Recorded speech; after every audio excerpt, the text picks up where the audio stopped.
दिन सुबह से सत्र चलेगा। अपनी बात को रखने के बाद चाहे मुझे 24 घंटे 48 घंटे 72 घंटे आंदोलन बैठना पड़े, जब तक इस हमारे बच्चों पे जो अन्याय हुआ और जो निर्दोष लोग जेल भेजे गए उनको नहीं छोड़ा जाएगा, मैं धरने में बैठा रहूंगा। पार्लियामेंट में बाहर अंदर ही बोलूंगा और पार्लियामेंट के बाहर भी। जिस तरह के जब सांसद के कपड़े फट सकते हैं हरिद्वार में, यहाँ प्रोटेस्टर को पीट पीट के डाला जाता है। कौन सी धारा में लिखा है पीट दोगे? कौन सी पुलिस एक्ट में लिखा है? सब जो है जाति के आधार पर हो रहा है। ये जातीय व्यवस्था है, ये इसका भाजपा की सरकार है और ये दलित समाज के लोग सड़क पे बैठ गए। इनको जो भाषा शैली देखो, आप मानसिक रूप से तैयार थे। गंदी सड़क गंदी कर दी सालों ने, और इनके बाप की सड़क नहीं है। ये सड़कें तो जनता के टैक्स के पैसे से बनी है, किसी के बाप के पैसे नहीं बनी है।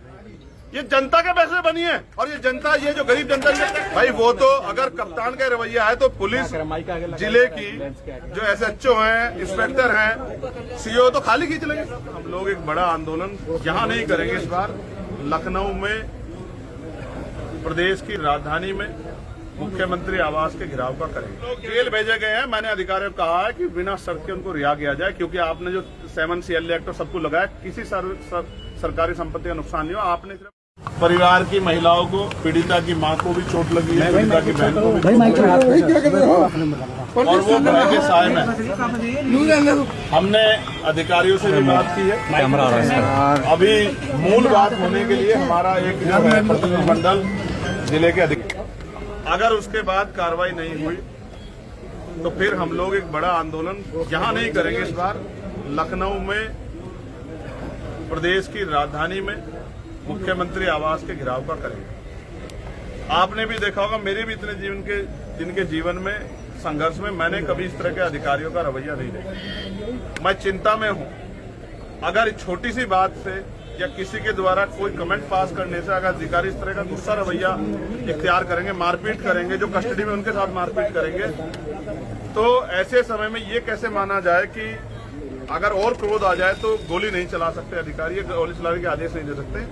ये चिंता है हमारे मन में। और उसके बाद अधिकारियों द्वारा खेदना प्रकट करना, उल्टा जो है जो लोग आंदोलन कर रहे थे उन्हीं को जेल भेज देना, उन पर इस तरह की धाराएं लगा देना, ये स्पष्ट करता है कि कहीं ना कहीं किसी चीज को छिपा जा रहा है। तो इसलिए आज हमें यहाँ रोक दिया गया था। हमने पीड़ितों को सुना, पुलिस को भी सुना, अधिकारियों को भी सुना।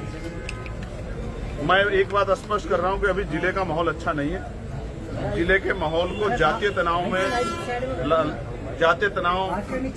कराने के लिए प्रयास किया जा रहा है। हम किसी भी तरह का जातीय तनाव अपने मेरठ की क्रांति धरा कोतवाल धन सिंह गुर्जर, माता दी वाल्मीकि जी की और ये जो क्रांतिकारी धरा है, इसमें नहीं होने देंगे। इसलिए हम सब कार्यकर्ताओं को शांति बनाने की अपील करेंगे और निष्पक्ष कार्रवाई हो, इसके लिए पुलिस के अधिकारियों ने हमें भरोसा दिलाया। अभी हम कार्यकर्ताओं से बात करेंगे। मायावती जी का बयान आया है इसी बात को लेकर, उन्होंने नाम नहीं लिया, लेकिन कुछ दलों को लेकर ये कहा कि भाई आप सड़कों पर ना उतरे, ये कानून की प्रक्रिया होती है, कानून कोर्ट से निपटाया जा सकता है। क्या कहना चाहते हैं इसमें आप?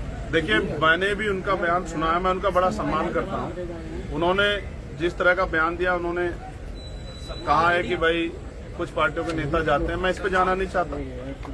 वो एक राजनीतिक पार्टी का हिस्सा है और वो आजाद समाज पार्टी की बढ़ती लोकप्रियता से उनको हो सकता है कोई उनके मन में कोई शिकायत हो, लेकिन ये सच है कि जहां सरकार तानाशाही कर रही है, मैं अकेला नहीं हूं, सारी पार्टियों के लोग समय समय पे किसी न किसी मुद्दे को लेकर सड़कों पे आते हैं। और किसान आंदोलन 13 महीने चला, महिला प्रोटेस्टर्स ने आंदोलन किया, तमाम कर्मचारी अधिकारी आंदोलन कर रहे हैं। आप ही बताओ, आंदोलन करने का अधिकार ना उनको या मुझे, सबको संविधान नहीं दिया ना, तो हम अपने संवैधानिक शक्ति का प्रयोग कर रहे हैं, क्योंकि हमें पता है पुलिस निष्पक्ष कार्रवाई नहीं कर रही। अगर पुलिस कोई प्रोटेस्ट कर रहा है, पीड़ित परिवार, तो उसको लाठी बजा देनी चाहिए। तो उनकी सलाह ठीक है, जो सलाह उनकी अच्छी होगी उसको हम लोग मानेंगे। लेकिन उन्होंने कहा कि निचली अदालत से न्याय न मिले तो सर्वोच्च न्यायालय चले जाओ, तो सुप्रीम कोर्ट जाने के पैसे हमारे लोगों पे हैं।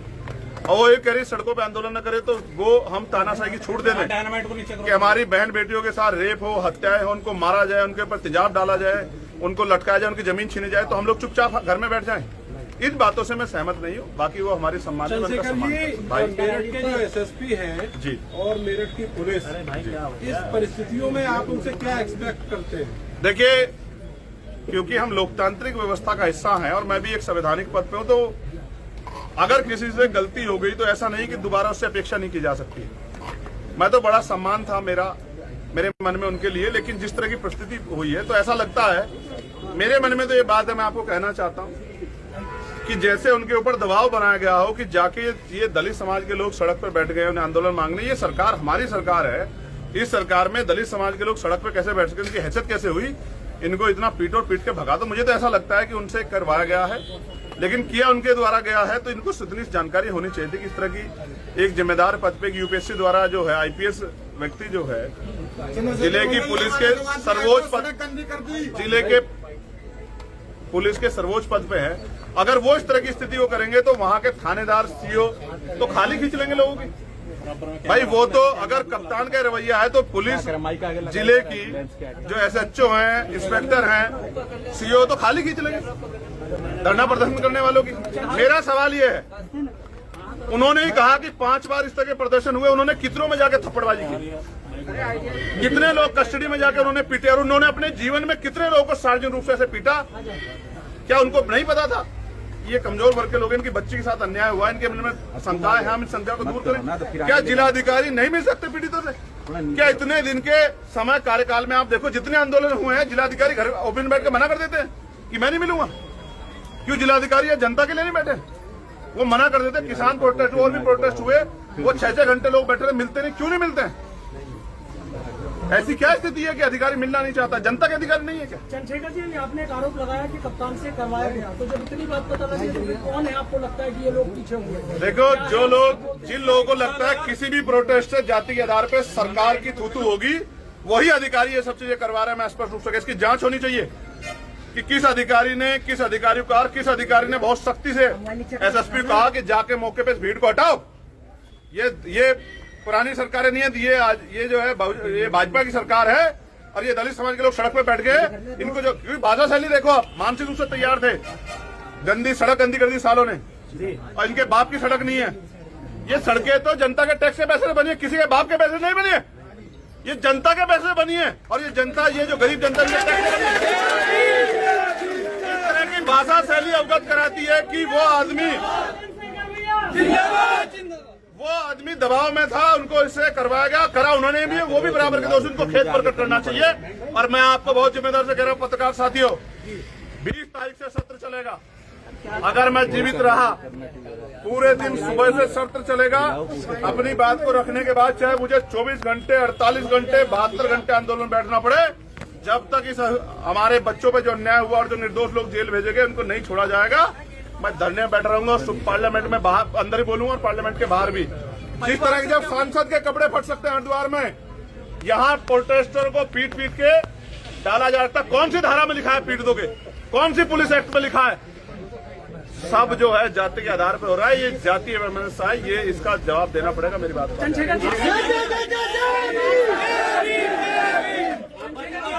क्या बात हुई है? आपने भी एक बड़ी बात कही है कि मैं जिंदा रहेंगे, तो इसके क्या मायने? इसके मायने ये है कि सरकार में ना सांसद ना आम जनता, जब मेरी बहनें सुरक्षित नहीं है, हमारे नौजवान रायबरेली में मार दिया मेवालाल पासी को, जिसके घर गया था मैं, जब हमारे परिवार के लोग सुरक्षित नहीं, बाढ़ आ गई है दलितों पे सरकार में, बाढ़ आ गई दलितों पे, पिछड़ों पे, आदिवासियों, मुसलमानों, बाढ़ आ गई सरकार में, रोज हिंसा हो रही है। कितने घरों में जाएंगे हम लोग? ये जिम्मेदारी मुख्यमंत्री की है, ये जिम्मेदारी चीफ सेक्रेटरी की है, डीजीपी की है, जिम्मेदारी हमें उठानी पड़ रही है। न्याय उनको दिलाना चाहिए, तनख्वाह वो ले रहे हैं और हर जिले में जाकर लड़ना हमको पड़ रहा है। ये अन्याय हो रहा है सरकार को। देखने के लिए मिलेगा आपको किससे जान का खतरा है? देखो, मैं एक बार मरूंगा, जब भी आएगी तब मरूंगा। मेरी स्थिति क्या है ये तो आप जानते हैं, मेरे पे सार्वजनिक रूप से गोलियां चली है, लेकिन मैं फिर कह रहा हूं, मेरे लोगों का खतरा भी मेरा ही खतरा है।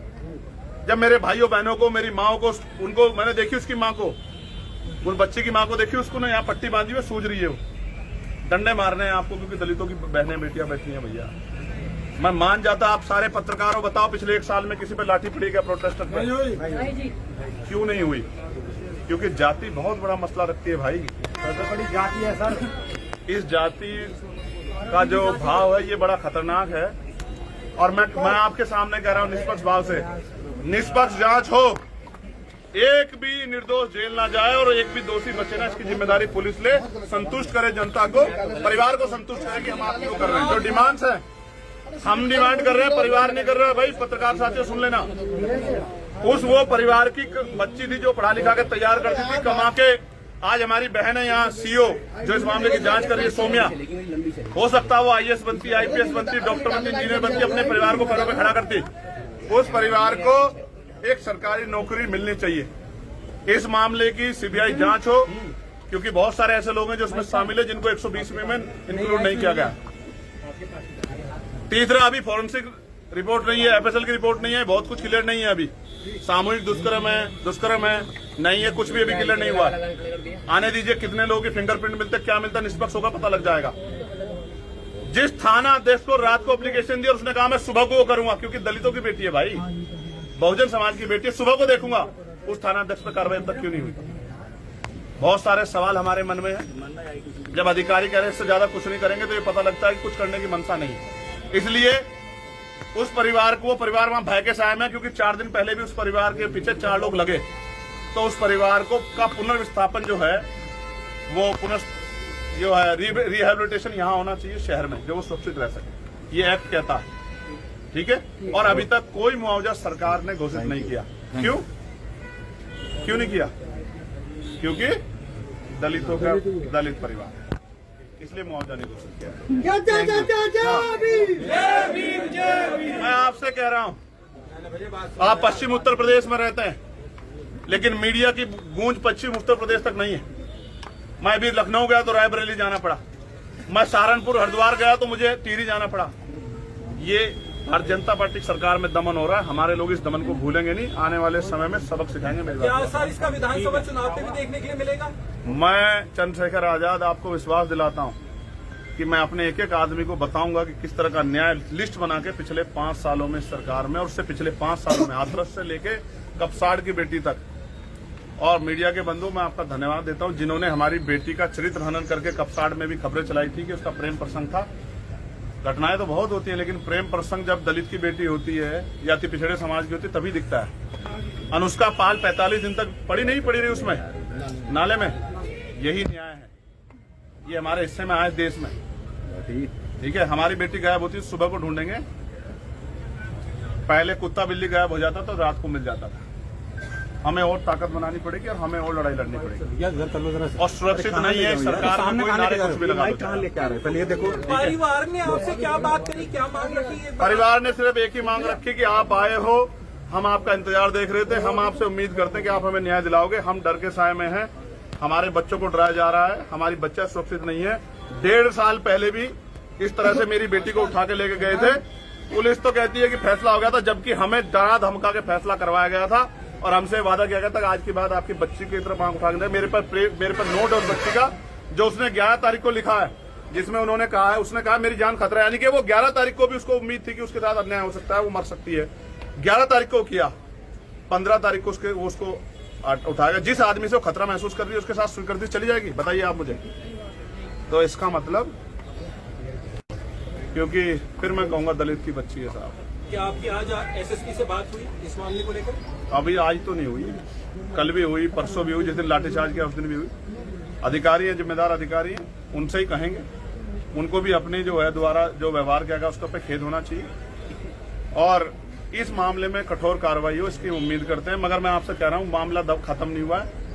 मामला लखनऊ भी जाएगा और दिल्ली भी जाएगा, जंतर मंतर पे जहां भी जा सकता हो जाएगा, लेकिन अन्याय नहीं सहेंगे। ये बात मैं जो लोग जेल भेजे गए हैं उनका क्या? जो लोग जेल भेजे गए हैं, मैंने अधिकारियों को कहा है कि बिना शर्त के उनको रिहा किया जाए, क्योंकि आपने जो 7 CL एक्ट और सबको लगाया, किसी सरकारी संपत्ति का नुकसान नहीं हुआ। आपने सिर्फ अपने आप को बचाने के लिए उनको जेल भेज दिया। उन सारे बच्चों को, वो सारे बच्चे हमारे समाज के हैं, राजनीति भले अलग अलग पार्टी में करते हैं, उनको रिहा करना चाहिए बिना शर्त के।